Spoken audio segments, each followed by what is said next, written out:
was a racist America in the 1940s. We did experience discrimination, but we fought it every time, and we knew that's what the world was like, and that's why we were doing what we're doing to help change the world, and we did change the world. 91-year-old Roscoe Brown is a member of the Tuskegee Airmen, the first black pilots in American military history.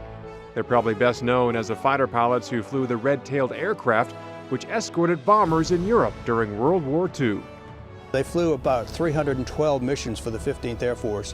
179 of those missions were bomber escort missions.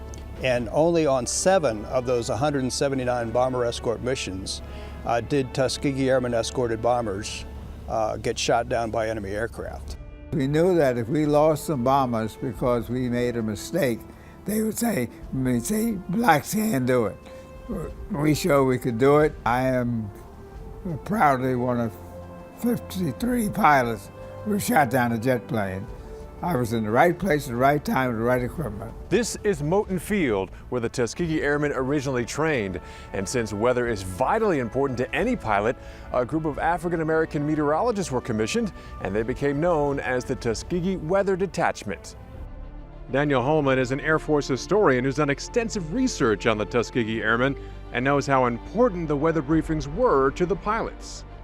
One of the things they did was not only determine what the weather was like at the base and help make sure that the operations at the base were consistent with what the weather allowed, but also helped prepare for the missions.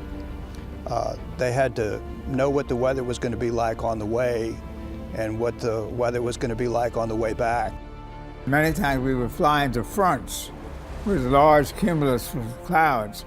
And what we would do, they would tell us about how far into our mission they would be, and we would fly around them. Just like the airmen, the Tuskegee Weathermen were considered to be the cream of the crop. They were selected based on intelligence and leadership qualities and were thought to be some of the most accomplished and competitive African Americans in the country.